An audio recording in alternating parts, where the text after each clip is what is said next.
DC because, you know, I haven't been in the coldness in a minute. I haven't even trained in the coldness in a minute, so I feel though this will help me. Is it gonna be a rematch, or y'all still working on it, or what's the plan? It's gonna be a rematch. Gervonta Tank Davis is fully locked in as he grinds through intense training for his highly anticipated rematch with Lamont Roach. Every session reflects his laser focus and determination. With his eyes set on redemption and dominance, Davis is sharpening every aspect of his game to remind the world why he's considered one of the most dangerous fighters in boxing today. I'm from Baltimore, he's not from DC. That's what I learned. I thought he was from DC too. DC my second home. I've been coming up here since I was 9 years old, even younger. So I'm not really trying to get in his personal business.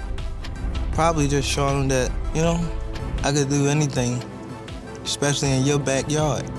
Inside a gritty gym in the heart of the DMV, Davis moves with the fluidity of a seasoned master.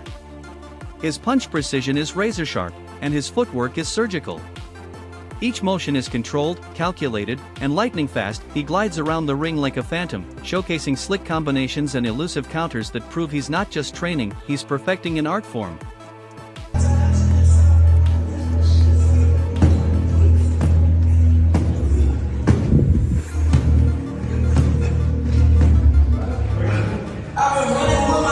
Gervonta Tank Davis, the gymnast. Tank's sparring sessions are a masterclass in technical brilliance and raw athleticism. His rhythm is smooth, his defense is airtight, and his footwork is like poetry in motion. He slips punches with ease and counters with snapping precision, proving that his speed, fight IQ, and instinctive timing place him a tier above the competition. Every movement is deliberate, every shot is lethal. Stop closing up and let it go. You turn, step around. You turn.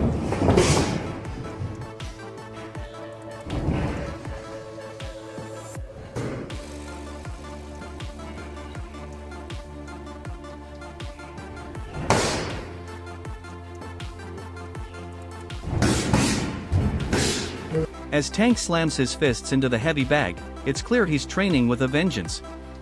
Each punch lands with thunderous authority, echoing the fire within him. This isn't routine work, this is a fighter channeling every ounce of intensity into each rep. His training camp is about more than getting ready, it's about making a statement. Davis is coming into the rematch ready to dominate with purpose.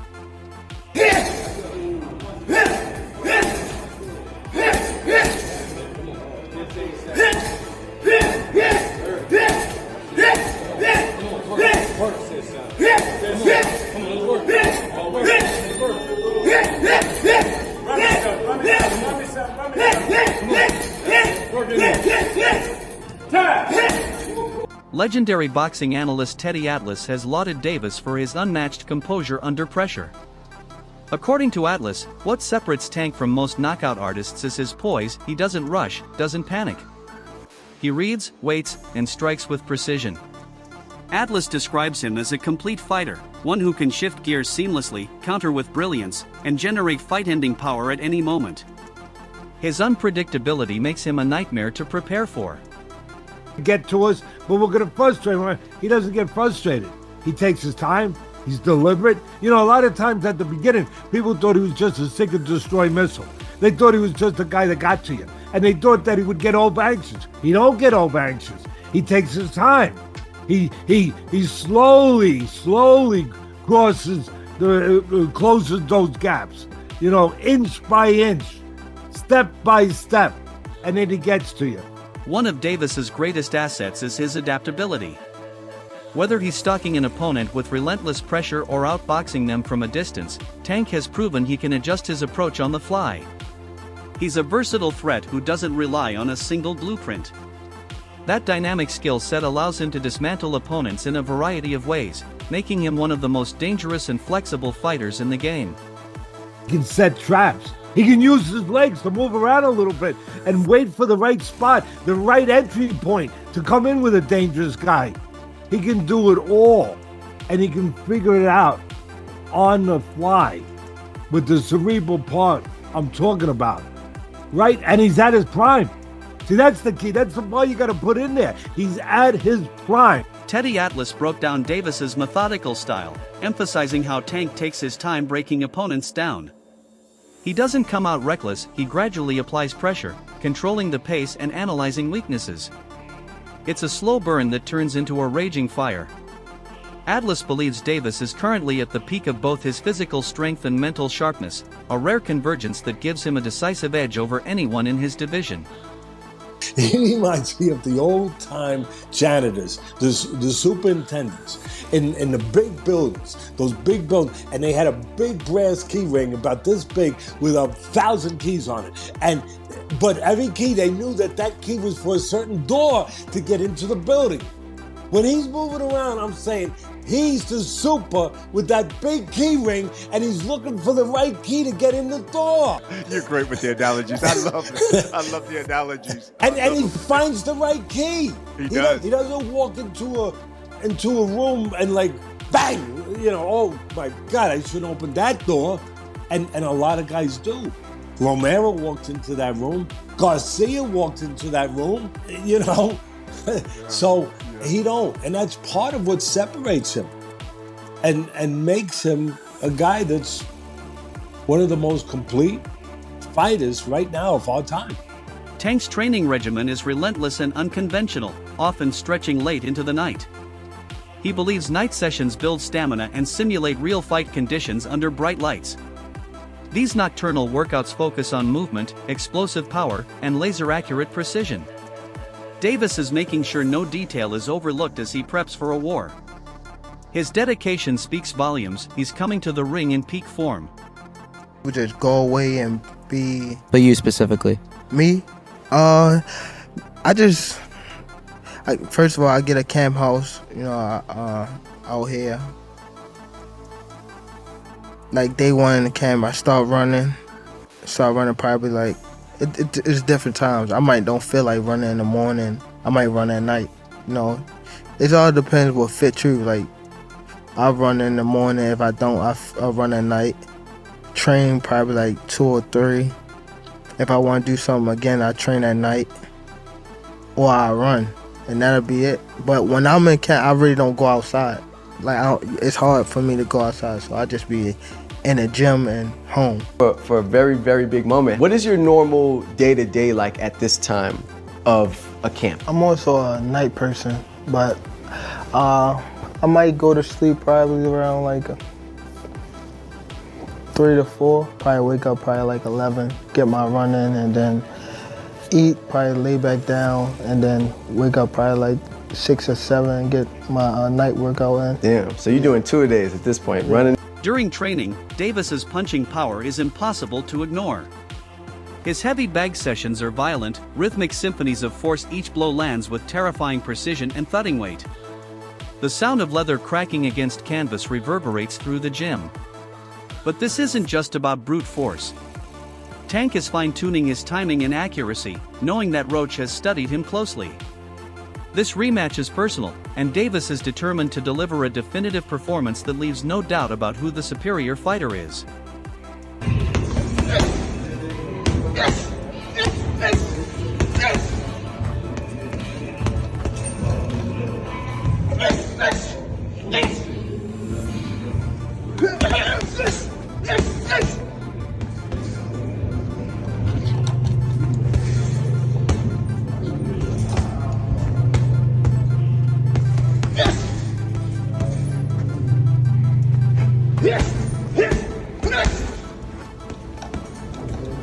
Lamont Roach has officially confirmed that the rematch with Gervonta Davis is set, and this time, he's entering the ring with a mission.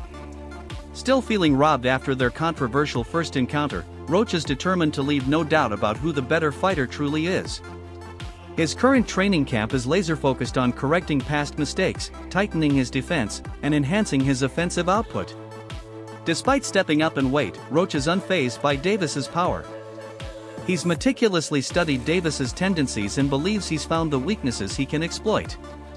Calm, focused, and undeterred, Roach is confident that this rematch will end with his hand raised. I don't know what the just happened. You're a referee, you're biggest. You should have seen what the going on. Why I would if I'm in the corner, I'm erratic in between rounds. What was your feeling in between rounds when you seen that? We was going off. Actually, my assistant coach, Ben Johnson, he was going off on him. Hey, Steve, the fuck wrong with you? He was cursing him out and everything. He was like, that was a fucking down. Yeah, he just stood off and waved us off, and he was like, yeah, because for me, one person would have been having to deal with Lamont, and the other nigga been the whole 60 that's seconds. how I was dealing with him, and my man Ben was dealing with the rough. Right. We got his attention along with the low blows as well. I was like, how many low blows you gonna let us hit us with? Right. Take a point. And then he finally warned him like in the 11th round. That's crazy. Is there anybody in boxing media or media in general, because nobody picked you guys to win at all. Nobody. I mean, I seen you guys go on promotional tours from whether it was boxing podcast to the Breakfast Club. Nobody picked you guys to win. Like, when you get a second, you grab me a water. Sorry. And is there anybody that you got, I know because it's more than one person, but is there anybody, thank you, that you took personal out of all the interviews that you did? Is it one or two people or three people that you be like, this right here, everybody else, but I want to prove this one person wrong? It's not necessarily that I wanted to prove them wrong, so I wanted everybody to shut the for real. Yeah. Like, but I already said it. Two-tone, the big bald that got the beard that talked to everybody. Two-tone, the showbiz. He already apologized to both of them. Apologized though, right? But they were dead wrong. They was dead. And I don't know if y'all know him or y'all familiar with him, but this one Southpaw TV. He be in my DMs. Both camps are eager to make the rematch happen sooner rather than later. The controversy from the first bout has only added fuel to the fire, and delaying the fight would risk losing the momentum that's built up around it. Fans are demanding closure, a definitive answer to who deserves the crown. Promoters and trainers know that in boxing, timing is everything. A rematch later this year would ride the wave of public interest, capitalize on the drama, and give fans the resolution they've been craving since the final bell rang in their first meeting. You train 6 weeks before the fight, and Floyd Mayweather messed these boxers up thinking that they can only train 6 weeks before the fight and then they'll be good. Y'all remember when Floyd said that? Give me 6 weeks, I'll beat him. And all these fighters adapted to that. Give me 6 weeks, I'll beat him. Only one that haven't adapted to it, I have to give them props where props is due, is Terrence Crawford. Respected boxing analyst Showbiz the Adult believes Roach's experience in their initial showdown could be the key to turning the tide in the rematch. Now familiar with Davis's timing, movement, and power, Roach enters this second fight far more prepared. He's been studying hours of footage, identifying patterns, and building counters for specific scenarios. This time, Roach isn't going in blind, he's armed with insight and a game plan built to neutralize Davis's explosive style. That knowledge could prove to be his greatest advantage. Y'all explain to me how the hell that wasn't a knockdown. That was a knockdown, period. He took a knee for the break. That's a knockdown. You can't pump fake a knockdown. Everybody would be pump faking knockdowns. Y'all gonna be like, Tank was smart for that. You can't take a knee, pump fake a knockdown, and then walk to your corner in the middle of the round and scream for a towel, and they wipe you down, and there's gonna be y'all saying some disgusting shit. Y'all gonna be like, yeah, Tank can do what he wants, cause Tank, yo, hey, listen, we ain't got that kind of time, dog. You can't do that, bro. If any part of your body other than your feet touch the canvas following a landed shot is a knockdown. Who is fixing the fights now? Oh, shit. If Devin your God, y'all gotta pay me now. I gotta get the knockout. If not, y'all gonna give it to him. Who is fixing the fights now? Among boxing fans, there's a growing sentiment that Lamont Roach was unfairly denied victory in the first fight. Many argue he outboxed Davis, controlled the tempo, and landed the cleaner shots. The chorus of voices claiming he was robbed has only grown louder, turning Roach into a symbol of grit and perseverance. It's this perception that fuels much of the buzz heading into the rematch. Fans want to see justice served. This is a secret Lamont Roach knows. Tank can go get you if you're running away, because Tank is very good at knowing the distance where he has most leverage on his punches. If you think about Mike Tyson is strange to say, but he wasn't great with his power when he was very close on the inside. Mike Tyson was a mid-range puncher. That's why Mike Tyson could go in from a distance and step in and knock you out. But when y'all close, Mike Tyson didn't really have all his power in there. Neither does Tank. So if you're backing up, Tank can go get you. Other than that, Tank has to counter you. That's how Tank knocked out Roddy. That's how Tank knocked out Ryan Garcia. That's how Tank hurt Mario Barrios and started that shit, that snowball. That's how Tank knocked out Leo Santa Cruz. That's why Tank talks so much. He needs you punching. Calls for fair officiating in the rematch are growing louder, especially after widespread criticism of referee Steve Willis's performance during the first bout.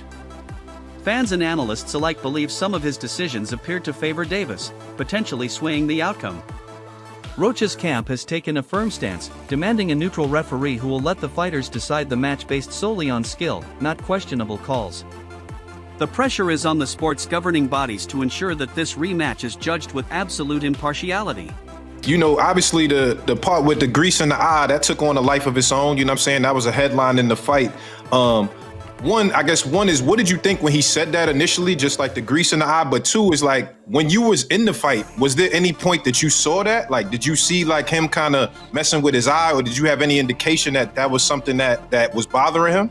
No, see, and that's the thing. If you look at the whole fight, he was never bothering his eyes before you jabbed him. Before I jabbed him. Even that right hand that, like, you know what I'm saying, that kind of landed, he kind of rolled with it. But after that, you could see him wipe his eye. And then right after I hit him with the jab, you can see him wipe his other eye. So it's like it was corresponding to which hand that I punched him with and exactly which eye. So it's like crazy for him to say it's grease in my eye.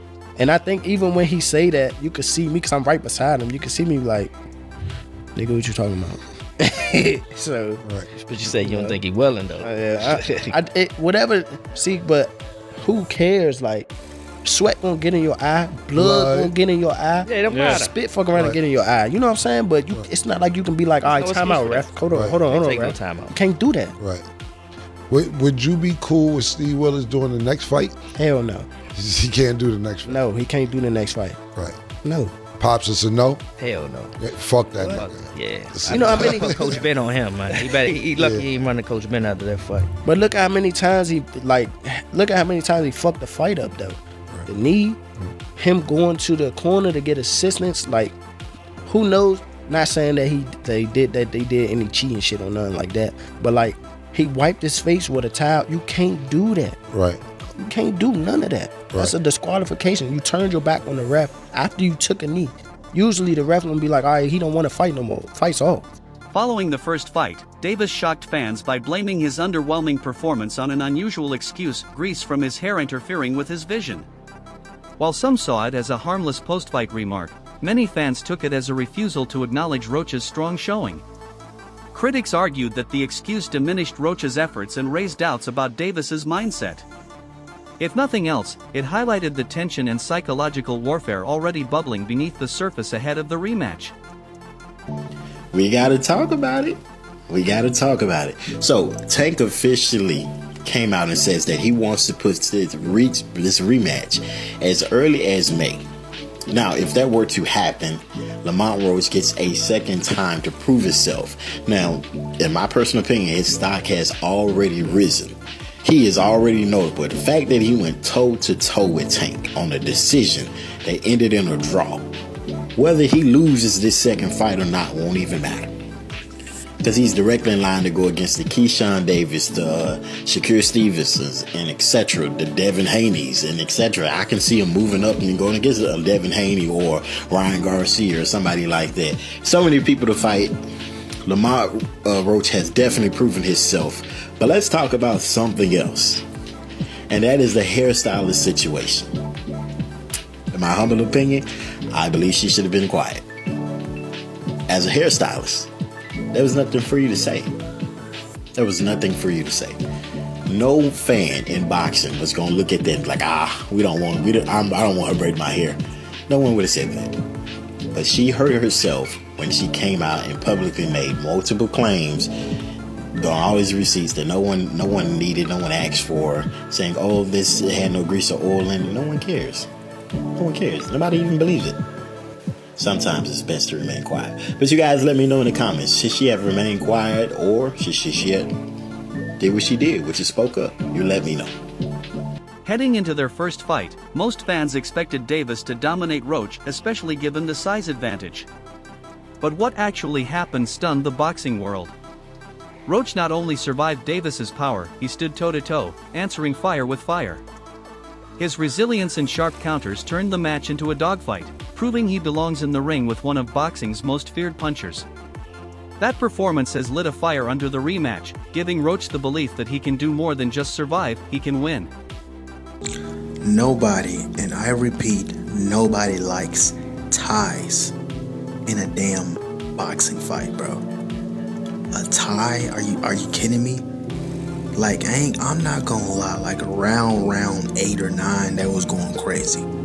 Like it was back and forth and everything, but like, come on now, stop it. Stop. Davis was supposed to get that fight, bro. He was supposed to win, bro. Like, are you kidding me? Like, who's ever in charge, bro, if it ends in a tie, y'all are going to immediately fight until somebody gets knocked out. Simple as that. Whoever falls first loses. It is that simple, bro. It is that simple. Because if they do a rematch and it's Lambert in this fight, it's a waste of time. It's a waste of time. So you might as well fight immediately right after that. Like what are we doing? A tie? Cap. I call cap. That wraps up today's video. Be sure to stay tuned for more updates and exclusive coverage as the rematch draws closer.